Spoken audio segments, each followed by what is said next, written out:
సాయంకాల సమయములో సంధ్యాదీపారాధనలో వచ్చును తల్లి మహాలక్ష్మి, వచ్చును తల్లి మహాలక్ష్మి.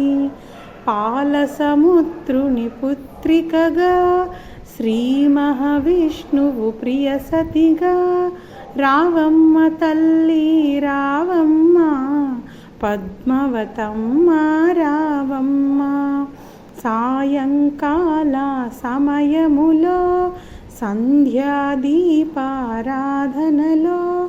వచ్చును తల్లి మహాలక్ష్మి, వచ్చును తల్లి మహాలక్ష్మి. మెడలో మణిమయ హారాలు, సిగలో తేనియ పుష్పాలు, మధుర మధుర మగు చందనము